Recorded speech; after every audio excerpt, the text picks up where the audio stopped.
வல்லமையுள்ள தேவன், நித்திய பிதா, சமாதானப்படுறார். நமக்கு ஒரே ஒரு பிதா தான், நமக்கு ஒரே ஒரு பிதா தான். அவர் தான் எல்லாத்தையும் சர்வத்தையும் சிருஷ்டிக்கிறோம். அதிலே ஆதி ஆகமத்துல சொல்லப்படுது, தேவன் வானத்தையும் பூமியும் சிருஷ்டித்தார். அதே வார்த்தை வந்துட்டு யோவான் எழுதுற சுவிசேஷத்துல 1வது அதிகாரத்தில் சொல்லப்படுது, ஆண்டவராகிய இயேசு கிறிஸ்து சர்வத்தையும் சிருஷ்டித்தார், அவரே இல்லாமல் எதுவும் சிருஷ்டிக்கப்படவில்லை என்று சொல்லப்படுது. அவன் மூன்று விதமா பேசுறான். மூன்று விதமா பேசுறான். பிதா, குமாரன், பரிசுத்த ஆவி. மூன்றும் தனித்தனியா பார்க்கிறாங்க. மூன்றும் ஒன்றா, மூன்றும் தனித்தனி. ஒரு பூவில் கலர் இருக்கு, உருவம் இருக்குது, மனம் இருக்குது. இது பிளாஸ்டிக், இதில் இல்லை. மூன்றும் சேர்ந்தது பூவா? ஒன்று ஒரு கேள்வி. ரெண்டாவது, எனக்கு கலரை மட்டும் தனியா கொடுங்கன்னு நான் கேட்டேன்னா என்னைய மாதிரி ஒரு புத்திசாலி உலகத்தில் இருக்க முடியாது, முட்டாள். இவர் கூறினது 100% உண்மை. காரணம், இயேசுவை மனிதன் என்று கூறியிருக்கிறது, இயேசுவை தேவனுடைய குமாரன் என்று கூறியிருக்கிறது, தேவன் என்றும் கூறியிருக்கிறது, இயேசுவை பரிசுத்த ஆவியானவர் என்றும் கூறியிருக்கிறது. இந்த வேத சத்தியத்தை மறுதலிக்கிறவர் தான் இவர்.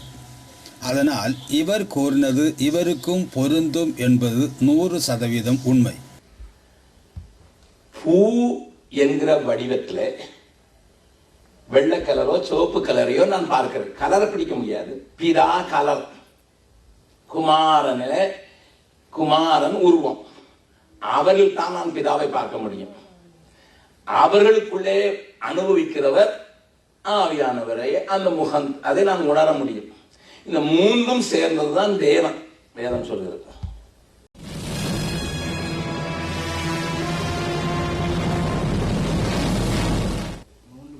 மூன்றும் ஒன்றானது. மூன்றும் தன்மையில வித்தியாசம். நிறம் உருவம் அல்ல, உருவம் மனம் அல்ல, நிறமும் மனம் அல்ல. மூன்றும் சேர்ந்ததுதான். சூரியனுக்கு ஒரு உருவம் இருக்கிறது, அதிலே ஒரு ஒளி இருக்கிறது, அதிலே ஒரு வெப்பம் இருக்கிறது. மூன்றும் சேர்ந்துதான் சூரியன். பிரிக்கிறதுக்கு முடியாது. இவர் கூறுவது வேடிக்கையாக தெரியவில்லையா? ஒரு பூவை சுட்டி காட்டுகிறார். ஆபிரகாம் கர்த்தருடைய நாமத்தை தொழுது வந்தான். கர்த்தர் தான் தேவன். உயரவானத்திலும் தாழ பூமியிலும் கர்த்தரே தேவன்.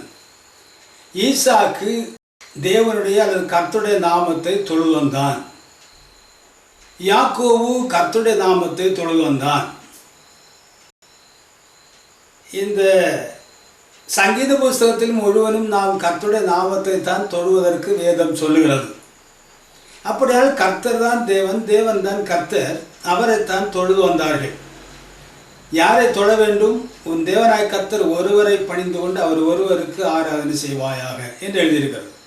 புதிய ஏற்பாட்டில் பவுல் சொல்லும்போது தேவனுடைய திருவுள்ளத்தில் இருக்கிற ரகசியத்தை கொண்டு வந்தவர், தேவனுடைய ஆலோசனை இருக்கிற ரகசியத்தை கொண்டு வந்தார் பவுல். இந்த பவுல் சொல்லுகிறார் 1 Corinthians 1:2 உங்களுக்கும் எங்களுக்கும் தங்களுக்கும் ஆண்டவராய் இருக்கிற கர்த்தராய் இயேசு கிறிஸ்து நாமத்தை எங்கும் தொழுது கொள்வர் அனைவருக்கும் எழுதுவதாவது. சிருஷ்டிகரைத்தான் தொழுது கொள்ள வேண்டும். தொழுகைக்குரியவராக இருக்கிறவர் இயேசு கிறிஸ்து. இவர் இங்கே சொல்லுகிறார், ஒரு பூவை சுட்டி காட்டி சொல்லுகிறார். பூவில் மனம் இருக்கிறது, நிறம் இருக்கிறது, அதைத்தான் பூ என்று சொல்லுகிறோம். என்னுடைய கேள்வி என்னவென்றால், காண்கிற அந்த பூவுக்குத்தான் மனம் இருக்கிறது, குணம் இருக்கிறது, நிறம் இருக்கிறது, எல்லாம் இருக்கிறது. தேவனுடைய பெயர் என்ன என்பதுதான் கேள்வி. தேவன் என்று சொன்னாலே தேவன் ஒருவர் தான். இஸ்ரவேலை கேள், உன் தேவனாய் கர்த்தர் ஒருவரே கர்த்தர், உயரவானத்திலும் தாழ பூமியிலும் கர்த்தரே தேவன். அப்படியானால் இவர் காட்டுகிற அந்த பொருளுடைய பெயர் என்ன? ஆவியான தேவன் மரியாள் மூலம் ஒரு சரீரத்தை எடுத்து இங்கே நிற்கிறார். பவுல் சொல்லுகிறார், தேவன் மாம்சத்தில் வெளிப்பட்டார். மரியாதை வயிற்றுக்குள் இருக்கும் போதும் ஆவியின் தன்மையில் அவர் உலக மனத்திலும் தேவன். மரியாதை வயிற்றிலிருந்து வெளியே வந்து பால் குடிக்கிற சமயத்திலும் உலக மனத்திலும் அவர்தான் தேவன். இவரை குறித்து பவுல் என்ன சொல்லுகிறார்? இவர் மாம்சத்தின்படி இவர் கிறிஸ்து அவர்கள் பிறந்தாரே, இவர் என்றென்றைக்கும் சோதரிக்கப்பட்ட சர்வத்திற்கு மேலான தேவன். அப்படியே இயேசு கிறிஸ்து யார்? இயேசு கிறிஸ்து தான் சர்வத்திற்கு மேலான தேவன். காணக்கூடாதவருடைய காணக்கூடிய ரூபம், அதை இவர் மறுதளிக்கிறார். தேவன் பார்க்கக்கூடாதவராக ஆவியானவராக இருக்கிறார். அந்த தேவன்தான் மரியாள் மூலம் மனிதனாக இங்கே வெளிப்பட்டார். இவர்தான் தூதனானவராக ஆபிரகாமுக்கு தரிசனமாகிறார். இயேசு சொன்னார், ஆபிரகாம் என்னுடைய நாளை காண ஆசை இருந்தான், கண்டான், கழி கூர்ந்தான். தேவனிடத்தில் கேட்கிற சத்தியத்தை சொல்லுகிற மனுஷனாய் என்னை நீங்கள் கொல்ல தேடுகிறீர்கள், ஆபிரகாம் இப்படி செய்யவில்லை. அப்படியானால் ஆபிரகாமிடத்தில் வந்தவர் இயேசு கிறிஸ்து. நான் யெகோவா என்று சொன்னவர் இயேசு கிறிஸ்து. மோசேக்கு தேவன் தரிசனமானார் முள்செடியின் மேல். யாத்திரா புஸ்தகம் 3ஆம் அதிகாரத்தில் கர்த்தருடைய தூதனானவராக ஒரு தரிசனமாகி நான் தேவன் என்று சொல்லுகிறார். அவர்தான் தேவனாய கர்த்தர் என்று யாத்திரா புஸ்தகம் 3:15 சொல்லுகிறது. இவருக்குத்தான் பண்டிகை கொண்டாடும்படி, பலியிடும்படிக்கு, ஆராதனை செய்யும்படிக்கு இஸ்ரவேல் ஜனங்களை அழைத்து வா என்று தேவன் சொல்லுகிறார். மோசே கிறிஸ்துவ நிமித்தம் பாடுகள் சகித்தார். மோசே அழைத்தவரும் மோசே கிறிஸ்துவ நிமித்தம் பாடுகள் சகித்தார்னு சொல்லுகிறார். அப்படியானால் இங்கே ரூபமுடையவராக தரிசனம் கொடுத்தவர் தான் இயேசு கிறிஸ்து. இதில் ஒரு காரியத்தை புரிந்து கொள்ள வேண்டும். தேவன் ஆவியாக இருக்கிறாரு நான் பார்த்து விட்டோம். ஆவியானவராகவும் ரூபமானவராகவும் செயல்படுற ஒருவர்.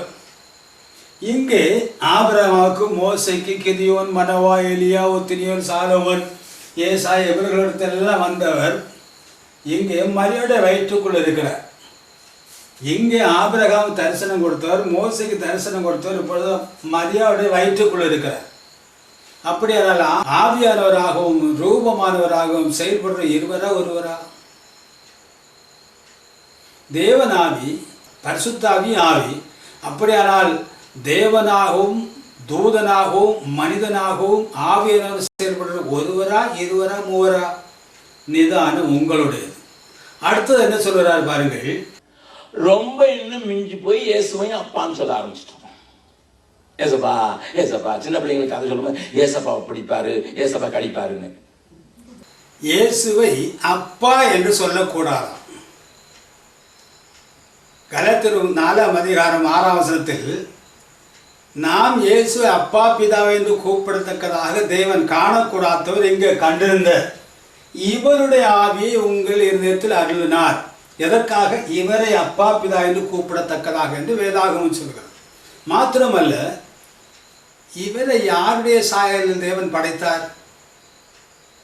ஆவியானுடைய சாயலா இல்லை பரிசுத்தாவினுடைய சாயலா? தேவன் தமது சாயலில் என்னுடைய பிதாவாகிய முன்பிதாவை ஆதாவை படைத்தார்னு சொல்லியிருக்கு. அப்படியானால் அந்த தேவனுடைய சாயல் என்ன? இயேசு கிறிஸ்து தம்முடைய சாயல் ரூபத்தில் என்னை படைத்தார். அப்படியானால் என்னை படைத்த தகப்பனை அப்பா என்று கூப்பிடக்கூடாது என்று சொல்லுகிறார் என்றால் இவரை இயக்கிற ஆவி எந்த ஆவி? யாருடைய ஆவி? நிதானம் உங்களுடைய. இதுல நான் ஒண்ணு சொல்ல விரும்புகிறேன். நமக்கு ஏன் ஆண்டவர் பிதா குமாரன் பரிசுத்தாவின் நாமத்தில் அவர் ஒரு திருத்துவ தேவன் என்பதையும், என்னுடைய ரட்சிப்பில பிதா பங்கெடுக்கிறார், குமாரன் பங்கெடுக்கிறார், பரிசுத்தாவியானவர் பங்கெடுக்கிறார். பிதா என்னிடத்தில் அன்பு கூர்ந்ததினால் குமாரனை தந்தார், குமாரன் என்னை நேசித்ததினால் தம்மை தாமே தந்தார், பலியாக தந்தார். பரிசுத்தாவியானவர் என்னை பாவி என்றும் இவர்தான் உனக்கு ரட்சகர் என்றும் காட்டிவிட்டார். இந்த 3 பேரும் என்னுடைய ரட்சிப்பிலே இடைப்பட்டு இருக்கிறதை நான் அங்கீகரிக்கிறதை தான் நான் காண்பிக்கிறேன். அதனால்தான் பிதா குமாரன் பரிசுத்தாவி நாமத்திலே, நாமங்களிலே இல்லை, நாமத்திலே நான் ஞானஸ்தானம் எடுக்கிறேன். இங்க என்ன சொல்லுகிறார்? என்னுடைய ரட்சிப்பில் பிதாவினுடைய பங்கு இருக்கிறது குமாருடைய பங்கு இருக்கிறது, பரிசுத்தாவுடைய பங்கு இருக்கிறது என்று சொல்லுகிறார். 3 பேருடைய பங்கு இருக்கிறதா? தேவன் சொல்கிறார், என்னை தவிர வேறு தேவன் இல்லை. தேவன் எப்படி இருக்கிறார்? ஆவியா இருக்கிறார். பரிசுத்த ஆவியானவர் எப்படி இருக்கிறார்? அவரும் ஆவியா இருக்கிறார். 2 ஆவியானவர் இருக்கிறார் என்று பேர் சாதிக்கிறாரா? இந்த இரட்சகராக வந்தவர் யார்?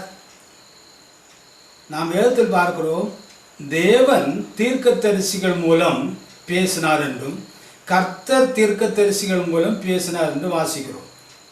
ஆனால் 1 பேரின் புஸ்தகம் 1ஆம் அதிகாரம் 10-11 வசனத்தில் நமக்கு உண்டாயிருக்கிற இந்த கிருபையை குறித்து தீர்க்க தரிசனம் சொன்ன தீர்க்கதரிசிகள் தங்களில் உள்ள கிறிஸ்துவின் ஆவியானவர் கிறிஸ்து உண்டாகும் பாடுகளை முன்னறிவித்தார்னு சொல்கிறார். அப்படியானால் தீர்க்கதரிசிகளுக்குள் இருந்த ஆவி யாருடைய ஆவி?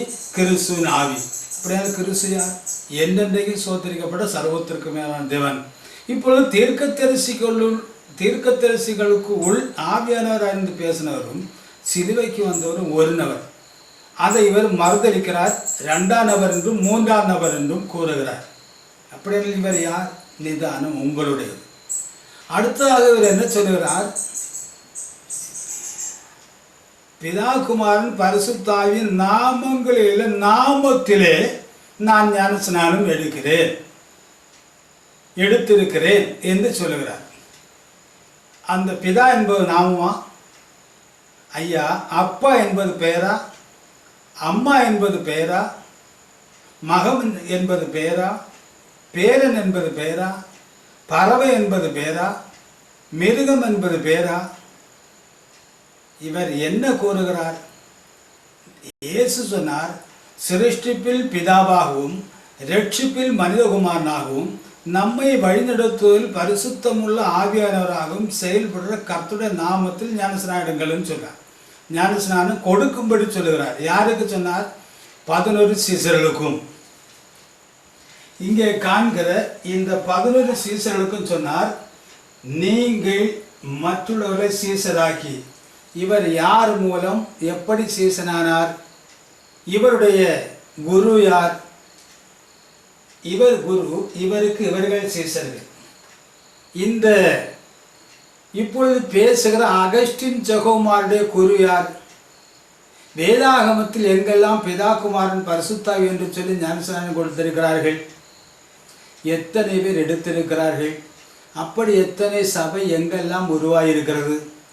பிதா குமாரன் பரிசுத்தாவி என்று சொல்லி ஞானஸ்நானம் எடுக்கவும் கொடுக்கவும் செய்கிறவர்களுக்கு யாரெல்லாம் நிரூபங்களை எழுதியிருக்கிறார்கள்? எத்தனை நிரூபங்களை எழுதியிருக்கிறார்கள்? நிதானம் உங்களுடைய. இப்பொழுது இந்த சீசர்கள் மூலமல்லாமல் சீசராக முடியாது. இவர்கள் மூலமல்லாமல் சபை வரலாறுக்கு வர முடியாது. இவருடைய சபை எங்கிருந்து யாரால் உருவானது? இவர் எந்த சபையில் யாரால் உருவான சபையில் அங்கம்? நிதானம் உங்களுடையது. ஏனென்றால் இவர்கள் மூலம்தான் சபை உருவாகுது. இவர்களைத்தான் எடுத்துக்கொள்ள கர்த்தர் வரப்போகிறார். அப்போஸ்தலர் 2ஆம் அதிகாரத்தில் பரிசுத்தாய் காத்திருந்தார்கள். இவர்கள் மூலம் ஆவியானவர் இறங்கி அங்கே வந்திருந்த ஜனங்களுடைய பாஷையை பேச ஆரம்பித்தார். 3000 பேர் இயேசு கிறிஸ்து நாமத்தில் ஞானஸ்நானம் பெற்று இவர்களோடு சேர்ந்து கொண்டார்கள். அவர்கள் தேவனை துதித்து மகிமைப்படுத்தி கொண்டிருந்தார்கள். இப்படி இயேசு கிறிஸ்து நாமத்தில் ஞானஸ்நானம் பெறவர்களை கர்த்தர் இந்த சபையில் சேர்த்து கொண்டார். இது மறுதளிக்க முடியாத உண்மை. அப்போஸ்தலர் 4:4 ஏராளம் ஸ்திரீகளும் புருஷர்கள் இதில் சேர்கிறார்கள். 5:14 ஏராளம் ஸ்திரீகளும் புருஷர்கள் இதில் சேர்கிறார்கள். 6ஆம் அதிகாரத்தில் சீசர்கள் தொகை பெருகிவிட்டது. 8ஆம் அதிகாரத்தில் பவுல் சபையை சிதறடிக்கிறார். சமாரியாவுக்கு பிலிப்பு ஓடுகிறார். அங்கே கர்த்தராகிய இயேசு நாமத்தில் ஞானஸ்நானம் பெற்று இந்த சபையில் சேர்கிறார்கள். 10ஆம் அதிகாரத்தில் கொரிந்தியரின் குடும்பம் இந்த சபையில் சேர்கிறது. பவுல் பேதுரு மூலம் இயேசு கிறிஸ்து நாமத்தில் ஞானஸ்நானம் பெற்று இந்த சபையில் சேர்கிறது. 11ஆம் அதிகாரத்தில் ஏராளம் ஸ்திரீகளும் புருஷரும் இதில் சேர்கிறார்கள்.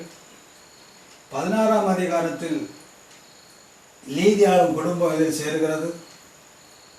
இதெல்லாம் இவர்களுக்கு எல்லாருக்கும் கர்த்தராகிய இயேசு நாமத்தில் ஞானஸ்நானம் கொடுத்து இந்த சபையில் சேர வைக்கிறார் பவுல். ஜெயில் காவலாளி குடும்பம் இந்த சபையில் சேர்கிறார்கள். ஜபாலய தலைவன கிறிஸ்துவும் குடும்பமும் இந்த சபையில் சேர்கிறார்கள். மேடானடியாய் எபேசுக்கு சென்று கர்த்தராகிய நாமத்தில் ஞானஸ்நானம் கொடுத்திருந்த சபையில் சேர வைக்கிறார் இந்த பவுல். அப்படியானால் இங்கே வேதாகமத்தில் இருக்கிற சபைகளுக்கு வரலாறும் வழிமுறையும் அடிஸ்தானம் இருக்கிறது. இயேசு கிறிஸ்து நாமத்தில் ஞானஸ்நானம் பெற்ற சபைகளுக்கு தான் நிருபங்களை எழுதினார். யாக்கோவானாலும் யூதாவானாலும் யோவானானாலும் பேதுருவானாலும் பவுலானாலும் இயேசு கிறிஸ்து நாமத்தில் ஞானஸ்நானம் பெற்றவர்கள் மட்டும்தான் நிருபங்களை எழுதினார். அப்படியானால் இவர் எங்கே இருக்கிறார்? இந்த நிருபங்களை போதிக்கும் உரிமை இவருக்கு கொடுத்தது யார்? எப்படி வந்தது? அடுத்ததாக இவர் என்ன சொல்றாரு பாருங்கள். இப்போ இயேசு நாமக்காரர்கள் என்று சொல்கிறவள் வெறும் எப்படி சொல்லவில்லை, நீங்கள் நன்றாக தெரிந்து கொள்ள வேண்டும். You must understand because I read this much book of William Branham this much. இந்த சத்தியத்தை கொண்டு வந்தது வில்லியம் பிரென்ஹாமா? இது வேதாகமத்தில் இருக்கிற அடிப்படை இல்லையா? அப்படியானால் இவர் வேதாகமத்தை வாசிப்பதில்லையா? சத்தியம் இவருக்கு மறைக்கப்பட்டிருக்கிறது என்றால் இவரை இயக்கிற ஆவி யாருடைய ஆவி? நிதானம் உங்களுடைய. அடுத்து என்ன சொல்கிறார் பாருங்கள். ஏன் என்று சொல்கிறேன் என்றால், இந்த இயேசு நாமக்காரர்கள் உள்ளான காரியம் 3 காரியம் நீங்கள் தெரிந்திருக்காமல் இருக்கலாம். அதுக்கு உங்களுக்கு சொல்லிக் கொடுக்குறேன். அதனால தான் சொன்னேன் ஃபாஸ்ட்டு நான் இதெல்லாம் ஆன்சர் பண்ண ஆரம்பிச்சிட்டேன்னா ஆராதனை இதிலே போயிடும்னுட்டு. பரவாயில்ல, பட் இதை கிளியர் பண்றது நல்லது. நன்றாக கவனிங்கள். முதலாவது என்ன சொல்கிறேன் வாசிக்கலாம். யோவான் 8வது அதிகாரம் 24வது வசனத்தை வாசிக்கலாம். ஏசு பதில் சொல்றாரு. ஆகையால் நீங்கள் உங்கள் பாவங்களில் சாவீர்கள் என்று உங்களுக்கு சொன்னேன். நானே அவர் என்று நீங்கள் விசுவாசியாவிட்டால் உங்கள் பாவங்களிலே சாவீர்கள். இப்படி இந்த வார்த்தை வைத்து அவர்கள் பயமுறுத்துவார்கள். நான் தான் பிதா என்று நீங்கள் விசுவாசியாவிட்டால் உங்கள் பாவங்களில் சாவீர்கள் என்கிற வசனத்தை காண்பித்து இயேசுவின் நாமத்திலே ஞானஸ்தானம் கொடுக்கிறவர்கள் பயமுறுத்துவார்கள். ஏனென்றால் கேட்ட கேள்வி, பிதாவை எங்களுக்கு காண்பியும். பிதாவை நாங்க பாருங்க 18வது வசனம். நான் என்னை குறித்து சாட்சி கொடுக்கிறவனாய் இருக்கிறேன், என்னை அனுப்பின பிதாவும் என்னை குறித்து சாட்சி கொடுக்கிறார். ஆண்டவர் சொல்ற என்னை அனுப்பின பிதாவும். ஆனா அவங்களுடைய கேள்வி நீங்க பாத்தீங்கன்னா, முன்னால பிதாவை எங்களுக்கு நாங்க பிதாவா, நீர் பிதாவுமா? ஆனா ஆண்டவர் மறுபடியும் 16வது வசனத்துல நானும் என்னை அனுப்பின பிதாவும், 18வது வசனம் நானும் என்னை அனுப்பின பிதாவும், இப்படி சொல்லிக்கிட்டே வராரு. என்னையும் அறிவீர்கள், என் பிதாவை அறிவீர்கள், 19வது வசனம். இப்படி சொல்லிக்கிட்டு இருக்கும்போது நான் பிதாவினால் அனுப்பப்பட்டவர் என்று நீங்கள் விசுவாசியாக இருந்தால் பாவங்களில் இருப்பீர்கள். அதான் that is the right understanding. ஆனா இந்த வசனத்தை பாதி எடுத்துக்கொண்டு அவர்கள் பயமுறுத்துவார்கள். நானே அவர் என்று சொன்னால் இயேசு கிறிஸ்து தேவன் அல்ல என்றவர் கூறுகிறார். நானே அவர் என்று சொல்வது குமாரனை குறித்து சொல்லி இருக்கிறது, தேவனை குறித்து அல்ல என்றவர் சொல்லுகிறார். ஏசாயா 9:6 இவர்தான் நித்திய பிதா என்று சொல்லியிருக்கிறது. ஏசாயா 25ஆம் அதிகாரம் 8லும் 9லும் மரணத்தை ஜெயமாக விழுங்குவார் என்று சொல்லியிருக்கிறது. யார்? அது கர்த்தர் சொல்கிறார். இவர் மரணத்தை ஜெயமாக விழுங்குவார். 9ஆம் வசனம் சொல்லுகிறது, அக்காலத்தில் இவர் இங்கே மனிதனாக தோன்றி மரணத்தை ஜெயமாக விழுங்குகிற காலத்தில் இவரே நம்முடைய தேவன், இவருக்காக காத்திருந்தோம், இவருடைய ரட்சிப்பினால் கழிகூர்ந்து மகிழுவோம் என்று சொல்லப்படும் என்றும், அக்காலத்தில் இந்த காலத்தில் இயேசு கிறிஸ்து அந்த தேவன் மனிதனாக வெளிப்படும் காலத்தில் இவரே நம்முடைய கர்த்தர், இவருக்காக காத்திருந்தோம், இவருடைய ரட்சிப்பினால் மகிழ்ந்து கழிகூறுவோம் என்று சொல்லப்படும் என்று சொல்லியிருக்கிறது. அப்படியானால் இவர் யார்? இவர் தேவன் அல்ல என்று மறுதலிக்கிறார். இயேசு சொல்லுகிறார், நானே அவர் என்று நீங்கள் விசுவாசியாவிட்டால் உங்கள் பாவங்களில் சாவீர்கள். அப்படியானால் வசனம் சொல்லுகிறது அந்த இந்த காலத்தில் வெளிப்படுகிறவர் தேவன் என்றும், தேவன் மாம்சு வழிபட்டார் என்று பவுல் சொல்லுகிறார். இவரே என்றென்னைக்கு சோதரிக்கப்பட்ட சர்வத்திற்கு மேலான தேவன் என்று பவுல் சொல்லுகிறார். அவர்தான் பரிசுத்த ஆவியானவராக இந்த உலகத்தில் இருக்கிறார் என்று பவுல் சொல்லுகிறார். இந்த பவுலை அழைத்ததும் பவுலோடு கூட இருந்தது யார்? இவர் சொல்லுகிறபடி இயேசு கிறிஸ்து இருக்கக்கூடாது, 3ஆம் நபர் தான் இருக்க வேண்டும். ஆனால் இயேசு கிறிஸ்து தான் பவுலோடு கூட இருக்கிறார், பவுலுக்கு தரிசனம் கொடுக்கிறார், அழைக்கிறார், பவுலோடு கூட இருந்து கிரியை செய்கிறார். அப்படியானால் இவர் யார்? இந்த சத்தியத்தை மறுதலிக்கிற இவர் யார்? என்னுடைய கேள்வி, இவர் எங்கே இருக்கிறார்? இவர் வேத புஸ்தகத்தில் எங்கே இருக்கிறார்? இவருடைய வரலாறு என்ன? இவருடைய வழிமுறை என்ன? இந்த வேதாகமத்தை போதிக்கும் உரிமை எப்படி பெற்றார்? பைபிளை பணம் கொடுத்து வாங்கினால் வீட்டிலிருந்து படித்து சத்தியத்தை அறிந்து கொள்ளலாம். மத்தேயு, மார்க்கு, லூக்கா, யோவான் 4 புஸ்தகத்தில் மனிதனாக செயல்பட்டவர் தான் இந்த அப்போஸ்தலரோடு கூட இருந்து செயல்பட்டார் என்பதை அறியாதிருக்கிற இவர் எப்படி இந்த வேதாகமத்தை போதிக்கலாம்? இவரை அழைத்தது யார்? இவர் யாருடைய ஊழியக்காரர்? பவுல் மேடான வழியாய் சென்று கர்த்தராகிய இயேசு நாமத்தில் ஞானஸ்நானம் கொடுத்தார். 19ஆம் அதிகாரம் அப்போஸ்தலர் 19. 20 மிலேத்திலிருந்து எபேசுக்கு ஆள் அனுப்பி எபேசு சபையின் கர்த்தராகிய இயேசு நாமத்தில் ஞானஸ்நானம் கொடுத்த சபையாரை அழைத்து, நான் போன பின்பு ஓ நாய்கள் வரும் என்று சொன்னார். அந்த ஓ நாய்கள் யார்? நிதானம் உங்களுடையது. அந்த கர்த்தராகிய இயேசு நாமத்தில் ஞானஸ்நானம் கொடுத்த பவுல் 2 கொரிந்தியர் 11ஆம் அதிகாரத்தில் எங்களுடைய வேஷத்தை தரித்து வருவார்கள் என்று சொன்னார். அது யார்? பிசாஸ். எங்களுடைய வேஷம் தரித்து பிசாசின் ஊழியக்காரனும் வருவான் என்று சொன்னார். அது யார்? நிதானம் உங்களுடையது. 2 தெசலோனிக்கர் 2ஆம் அதிகாரத்தில் பொய்யான அற்புதம் அடையாளம் நடக்கும் என்று சொன்னார். இந்த அற்புதம், பொய்யான அற்புதங்களை அடையாளங்களும் செய்வது யார்?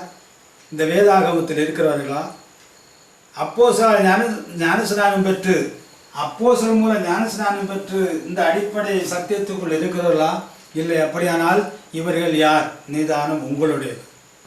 அதே போல் இயேசு சொன்னார் மத்தேயு 24ஆம் அதிகாரம் 24ஆம் வசனத்தில், கள்ள கிறிஸ்துக்களும் கள்ள தீர்க்கதரிசிகளும் தோன்றி தெரிந்து கொள்ளப்பட்டுள்ள வஞ்சிக்கத்தக்கதாக பெரிய அற்புதங்கள் அடையாளங்களும் செய்வார்கள். தெரிந்து கொள்ளப்பட்டவர்களையும் வஞ்சிக்கத்தக்கதாக பெரிய அற்புதங்களை அடையாளங்கள் செய்வார்கள். அது யாரை குறித்து சொன்னார்? இங்கே இருக்கிறவர்களை குறித்தா? யார் என்பதை நிதானிக்க வேண்டிய நீங்கள். மட்டுமல்ல, இயேசு கிறிஸ்து நாமத்தில் ஞானஸ்நானம் கொடுத்த யோவான் அப்பொழுதே அந்த கிறிஸ்துக்கள் இருக்கிறார்கள் சொன்னார். அவர்கள் யார்? யோவான் 4:6 தேவனால், நாங்கள் தேவனால் உண்டானவர்கள், தேவனால் உண்டானவன் எங்களுக்கு செவி கொடுக்கிறான். தேவனால் உண்டாவாதவன் எங்களுக்கு செவி கொடுக்கிறதில்லை. இதனாலே சத்தியாவியினென்றும் வஞ்சகாவியினென்றும் அறிந்து கொள்ளலாம் என்று சொன்னார். யார்? இயேசு கிறிஸ்து நாமத்தில் ஞானஸ்நானம் கொடுத்த யோவான். மட்டுமல்ல, அவர் என்ன சொல்லுகிறார்? 2 யோவானில், மாம்சத்தில் வெளிப்பட்ட இயேசு கிறிஸ்துவை அறிக்கை பண்ணாத அடிக்கை பண்ணாதவர்கள் வஞ்சகர்கள், அவர்கள் அந்தி கிறிஸ்துகள் சொல்கிறார். எப்படி அறிக்கை பண்ண வேண்டும்?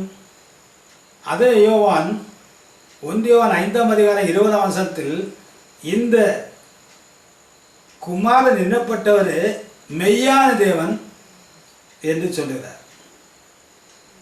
எப்படி அறிக்கை பண்ண வேண்டும்? இந்த குமாரனாய் இருந்த இயேசு கிறிஸ்துவே மெய்யான தேவன் அறிக்கை பண்ணாதவன் யார்? அந்தி கிறிஸ்து. பவுல் சொல்லுகிறார், இவர் என்னென்னைக்கு சோதரிக்கப்பட்ட சர்வத்திற்கு மேலான தேவன். இப்படி இயேசு கிறிஸ்து என்னென்னைக்கு சோதரிக்கப்பட்ட சர்வத்திற்கு மேலான தேவன் என்று சொல்லாதவன் யார்? அந்தி கிறிஸ்து, வஞ்சகன். பேதுரு என்ன சொல்கிறார்? தேவனின் இரட்சகருமாய் இயேசு கிறிஸ்து, கர்த்தரின் இரட்சகருமாய் இயேசு கிறிஸ்து. அப்படி சொல்லாதவன் யார்? வஞ்சகன். அப்படியானால் வேத புரட்டன் யார்? பேதுரு என்ன சொல்கிறார்? 2 பேரும் புத்தகம் 2ஆம் அதிகாரம் 1-2 வேத புரட்டர்கள் வருவார்கள், சத்திய மார்க்கத்தை தூஷிப்பார்கள். அவர்கள் யார் என்பதை நிதானிக்க வேண்டிய நீங்கள். அன்பரே, வேதாகம சத்தியம் சரியல்ல என்று சொல்லுவர்கள் யார் என்பதை நிதானித்து பார்த்து உங்களை நீங்களே காப்பாற்றிக் கொள்ளுங்கள். அவர்கள் பயமுறுத்துவார்கள். என்று அவர்கள் சொல்கிறார்கள், பிதாவுடைய பெயர் இயேசு. நோ, ஆண்டவர் சொன்னா உம்முடைய நாமத்திலே நான் வந்தேன் என்று. ஆண்டவர் உம்முடைய நாமத்திலே நான் வந்தேன் என்று சொன்னால், அப்ப பிதாவுடைய நாமம் இயேசு இல்லையா? குமார நாம இயேசு பிதா குமாரன் பரிசுத்தாய் நாமத்திலே கொடுக்க சொன்னார். ஏன் குமாரனுடைய நாமம் இயேசுன்னு தெரியாத அந்த நாமத்தில் கொடுக்கக்கூடாதா? பரிசுத்தாய் நாமம் என்ன? என் நாமத்தில் வருகிற தேற்றவாளன். அப்படியே பரிசுத்தாய் நாமம் இயேசு. அந்த நாமத்தில் தான் ஆவியானவர் கொடுக்க வைத்திருக்கிறார், அவர்களாக கொடுக்கவில்லை. அப்போஸ்தலர் 2ஆம் அதிகாரத்தில் பரிசுத்தாயை காத்திருக்கும் போது அவருடைய பாஷையில் பேசுகிறவர் ஆவியானவர். அங்கே நாங்கள் என்ன செய்ய வேண்டும் என்று கேட்டபொழுது, நீங்கள் ஒவ்வொருவரும் மனம் திரும்பி பாவம் என்பீர்கள், இயேசு கிறிஸ்து நாமத்தில் ஞானஸ்நானம் பெற்றுக்கொள்ளுங்கள், அப்பொழுது பரிசுத்தாயின் வார்த்தை பெற்றுக் கொள்வீர்கள் என்று சொன்னது ஆவியானவர். அவருடைய வார்த்தை ஒருவன் திக்கரிக்கிறான், மறுதளிக்கிறான் என்றால் அவனை இயக்கிற ஆவி யாருடைய ஆவி என்பது நிதானிக்க வேண்டியது நீங்கள். அன்பரே, வேதாகமத்தில் எதற்காக இருந்தாலும் சாட்சி வேண்டும். 2 3 சாட்சிகள் எங்காவது இருக்க வேண்டும். பிதா குமாரன் பரிசுத்தாய் என்று சொல்லி ஞானஸ்நானம் கொடுத்தது எங்கே இருக்கிறது? அப்படி ஒரு சபை எங்கே உருவானது? அப்படிப்பட்டவர்களுக்கு எந்த நிரூபம் எழுதப்பட்டது? இயேசு கிறிஸ்து வரும்போது அப்போஸ்தலர் ஞானஸ்நானம் பெற்று வேதாகமத்துக்குள் இருக்கிறவர்கள் எழும்புவார்களா? இல்லை, இங்கே இயேசு சொன்னார் என்ற ஒரு கூட்டம் உலகம் இங்கு நிரம்பி கிடக்கிறது, அவர்கள் எழும்புவார்களா? நிதானம் உங்களுடையது. ஒருவன் மல்யுத்தம் பண்ணாலும் சட்டத்தின்படி பண்ணாவிட்டால் முடி சூட்டப்படான். உங்களை காத்துக்கொள்ளுங்கள், கர்த்தர் வரப்போகிறார். மனம் திரும்பி பாவ மன்னிப்புக்காக இயேசு கிறிஸ்து நாமத்தில் ஞானஸ்நானம் பெற்று கர்த்தருடைய வருகை காத்திருங்கள், கர்த்தர் உங்களை ஆசீர்வதிப்பார்.